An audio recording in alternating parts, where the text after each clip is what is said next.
Samahan niyo ako ngayong araw mga kaprobinsya dahil mangunguha tayo ng bayabas, maghahanap tayo ng kabuti at syempre maghahanap din tayo ng niyog. Samahan niyo ako hanggang sa dulo kung meron tayong makikitang kabuti at saka niyog.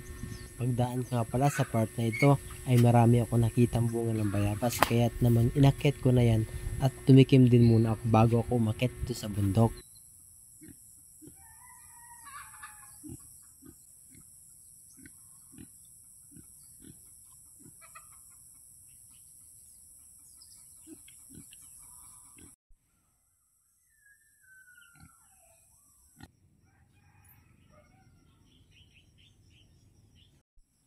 Nandito ako sa bundok. Tinitingnan ko kasi mga kaprobinsya yung tinutubuan dito ng mga kabuti.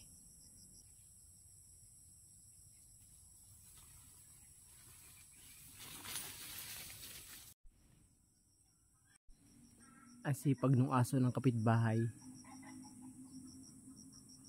Kasama ko siya pag pumupunta ako ng bundok. Nakakatuwa siya.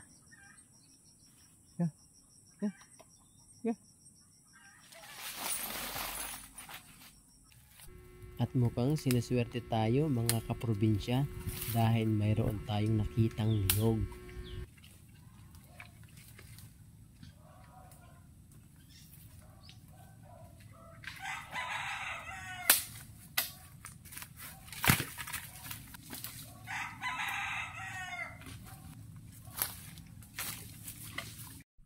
Pagmasdan yung mga kaprobinsya, ayan o, naka-anim na buong niyog tayo. Sa pag-iikot-ikot lang natin dito. Ikot pa tayo doon sa bandang taas dahil ipapakita ko sa inyo mga kaprobinsya kung gaano karami yung niyog dito. Dahil sa dami mga kaprobinsya ng niyog dito, ayan o, makikita nyo o. Ayan. Tinutubuan na sila o tumutubo na sila. Ito may isa dito. Guys, niyog na naman o. Balikan natin yan. Isang mabisang paraan mga kaprobinsya, tingnan mo lang yung mga puno ng niyog. Pag meron ka nakitang tuyo, puntahan mo yung baba nun kasi baka may nahulog na.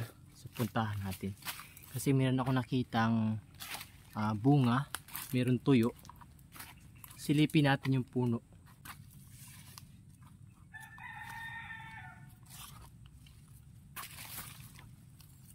Ito, kung mapapansin nyo mga kaprobinsya, ayan o,